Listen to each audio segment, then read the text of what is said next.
भारत के संसदीय इतिहास में पहली घटना घटी जो आपने ध्यान नहीं दिया। और हम लोग जो है ना बहुत जल्दी खुश हो जाते हैं, तो खुश होने बाद ही भूल जाते हैं यार ये खेल क्या था।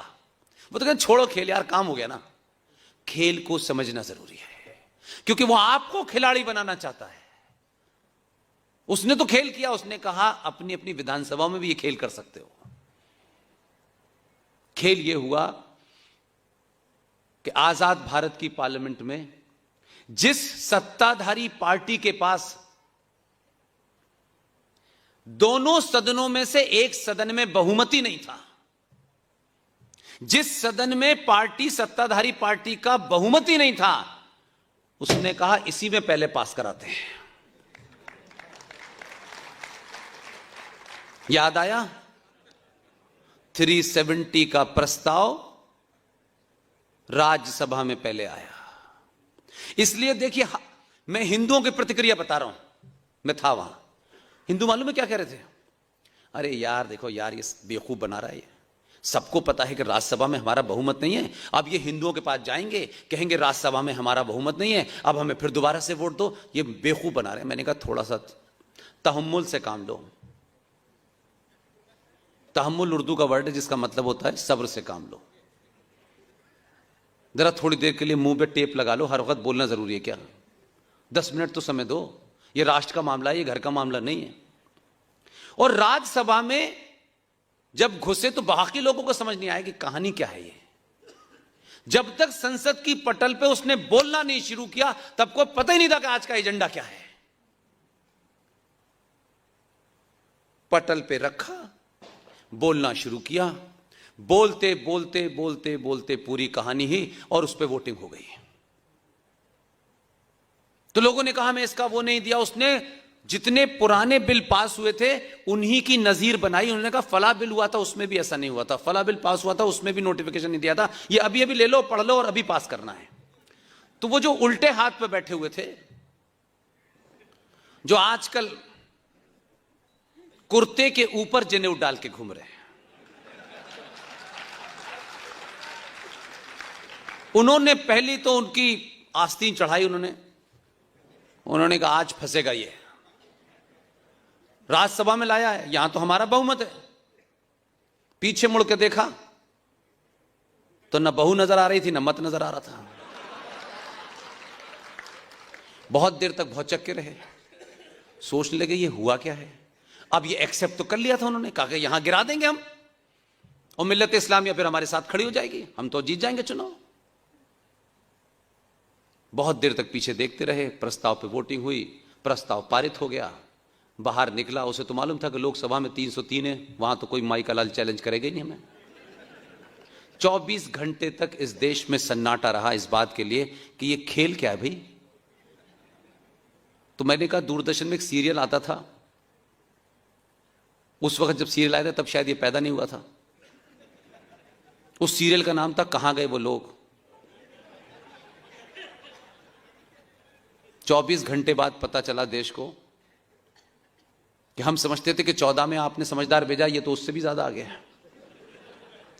2 महीने पहले संसदीय प्रणाली की तमाम जितने उसके कायदे कानून हैं उसे मानते हुए उसे निभाते, कोई काम गैर कानूनी नहीं किया इस आदमी ने। 2 महीने पहले जब लोगों को यह भी नहीं पता था कि हमारे मकान नंबर 370 है, 370 धारा है, उसने 2 महीने पहले जो पार्लियामेंट में कमेटियां बनती हैं, बड़ी सारी कमेटियां बनती हैं, और बेचारे कुछ एमपी ऐसे होते हैं जो पार्लियामेंट में पहली पहली बार जाते हैं, और जो बेचारे अपोजिशन में होते हैं उनकी बुरी हालत होती है कि बाहर चले तो जाते हैं बेचारे दिल्ली, पार्टी कहती हाथ उठा दो, उठा दिया, नहीं उठा दो, उठा दिया, उन्हें उतने ही पैसे मिलते हैं। इन्होंने जो भारतीय पार्लियामेंट की परंपरा है उस परंपरा का निर्वाह करते हुए 2 महीने पहले यह कहा कि हमारे जो विदेश डेलीगेशन जाते हैं उन डेलीगेशन में मिला जुला डेलीगेशन जाता है, और हमारे देश के एमपी इतने जाहिल और इतने अनपढ़ हैं ऐसा माना जाता है। मैं नहीं कह रहा ये बात, मैं नहीं कह रहा ये बात, लेकिन हर आदमी को जो बेचारा जीवन में अपने घर से निकल के दिल्ली जिसने ना देखी हो, उससे आप ये कहें कि आपको जाना है डेलीगेशन में और नीदरलैंड में पानी की व्यवस्था कैसे है इसका अध्ययन करके आना है, और ऐसी डेलीगेशन जाते हैं। 2 महीने पहले उसने 40-45 लोगों को भेजा। उसमें से किसी एक ने कहा कि देखिए ये पहला डेलीगेशन ऐसा हो रहा है कि इसमें कोई रूलिंग पार्टी का नहीं जा रहा। तो किसी ने कहा, तो उसने क्या कहा, देखिए मोदी जी ने कहा है सबका साथ सबका विकास। रूलिंग पार्टी के लोग बाहर जाते रहते हैं, उनका मानना है कि विपक्ष के लोग ज्यादा से ज्यादा तादाद में इसमें जाएं। 2 महीने पहले उनको जाने की तैयारी कर दी उसने। मैं अंदर की बात बता रहा हूं आपको, हां, आपके खुश होने की बात है। यही हिंदुस्तान के हर सनातनी को करना चाहिए। और फिर क्या हुआ, किस दिन बिल आना है ये उसी को पता था, और इतना समझदार है, पहले वाले से ज्यादा है ये। जिस दिन उसको रखना था बिल, उसने कहा कि कई ऐसे दलाल हैं जो इस खबर को भी लीक कर सकते हैं। उसने उनको कहा आपको फला फला डेटेड में जाना है, सब कुछ तैयार, और ऐसी टिकट खरीदी कि जिस दिन बिल आना था उस दिन लौटने की फ्लाइट ही नहीं आती थी यहां।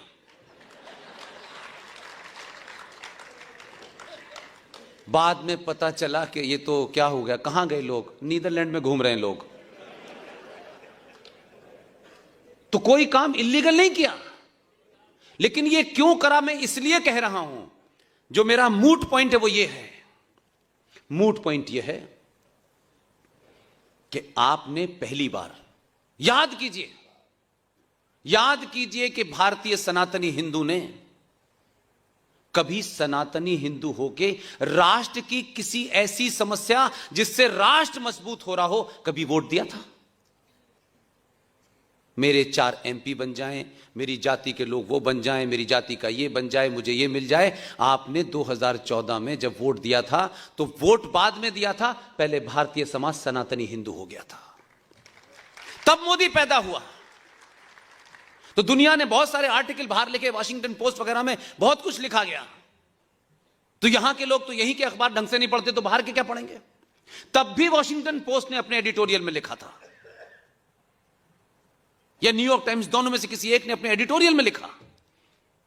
इसलिए मैं कह रहा हूं, दुनिया आपको 1947 से नहीं जानती,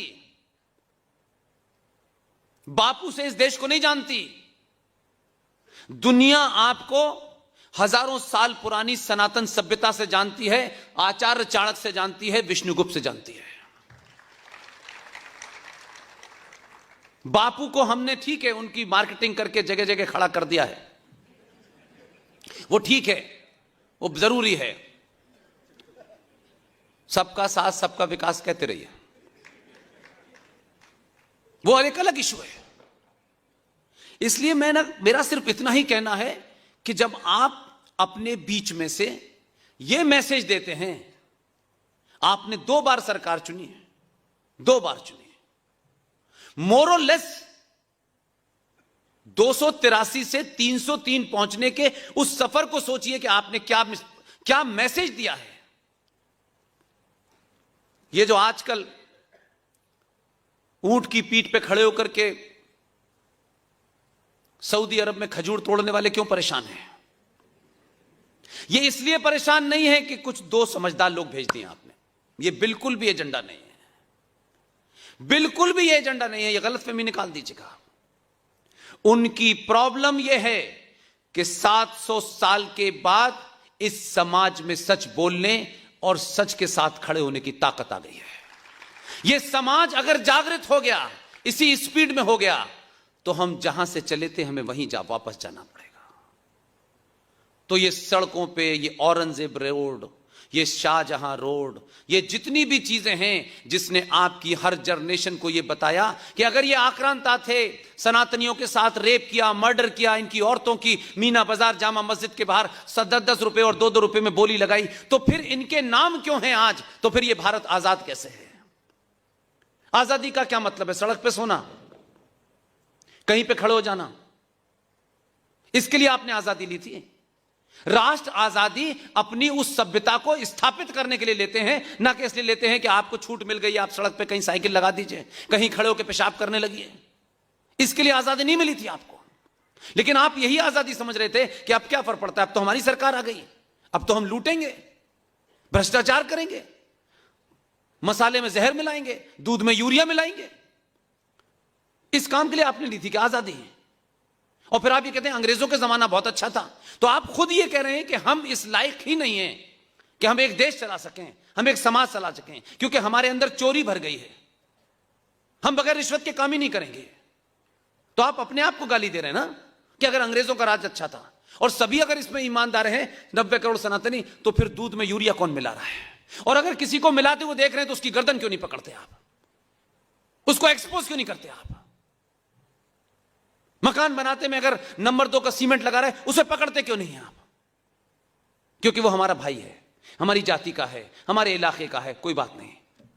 वो मार रहे थे तो बुरा था, हम अपने ही भाई को मार रहे हैं तो बुरा नहीं है। इसलिए ये अपने आप में एक चमत्कार है, और उस चमत्कार के कारण मैं आपके बीच में आता हूं कि कहीं दोबारा से जल्दबाजी मत कीजिएगा। दुनिया इसीलिए परेशान है कि 2014 के बाद आपको लगता था कि थोड़ा सा कम रह गया है। 2019 के प्रचंड बहुमत से दुनिया को लगा, तभी वॉशिंगटन पोस्ट ने अपने एडिटोरियल में लिखा कि 70 सालों के बाद पहली बार भारत में भारतीय सरकार बनी है। यह मेरा आर्टिकल नहीं है, दुनिया आपको वो जानती है। उनको तब यह लगा कि यार ये तो कुछ और हो गया है, ये सिर्फ प्रधानमंत्री बदल गया, कोई पार्टी आ गई, ये नहीं आया है। ये वो लोग आए हैं जिसने समाज को बदलना शुरू कर दिया है, जिन्होंने इनके पुरुषार्थ को जगाने की कोशिश की है, जिन्होंने इनको अपने इतिहास का बोध कराने की कोशिश की है। लिहाजा हम गुलाम थे, हम गुलाम थे, हम गुलाम थे, गलत इतिहास इरफान हबीब का पढ़ लीजिए, रोमिल थापर का पढ़ लीजिए, तो इसमें कोई कसूर नहीं है। आप अपने बच्चों को सही बात नहीं बता पा रहे हैं, आप अपने बच्चों को अपने घर पे वो कैलेंडर नहीं लगाते जिससे बच्चों में पुरुषार्थ पैदा हो। हम सब चाहते हैं कि भगत सिंह की कहानी चलते फिरते बता दें, लेकिन घर में भगत सिंह ना पैदा हो, पड़ोस में पैदा हो। क्योंकि हमारा बच्चा तो करोड़ों रुपए कमाने के लिए अमेरिका जाएगा, ये राष्ट्रवाद बचाने के लिए अपने चलाते रहेंगे, हमें क्या लेना देना है? ये स्वार्थ है, हम सबको उसमें आहुति देनी होगी। जो जहां जिस पोजीशन पर बैठा है वो करे। ये नहीं कि जैसे बहुत सारे लोग मुझे ईमेल लिखते हैं, पुष्पेन जी मैं राष्ट्र के इस काम में आपके साथ आना चाहता हूं। यहां तक तो बड़ा अच्छा लगता है मुझे, मेरी नौकरी 15 साल रह गई है, उसके खत्म होते ही आता हूं। मैंने कहा दोबारा मत आना। यानी स्वार्थ 15 साल वो जीवित रहेंगे, फिर जब जीवन में कुछ काम नहीं होगा तो ये क्या राष्ट्र का काम करना बेकार का काम है क्या? कि जब कोई काम नहीं तब राष्ट्र का काम करो। अगर मर्द हो और राष्ट्र से सच्चा प्रेम है तो नौकरी छोड़ के काम करो ना।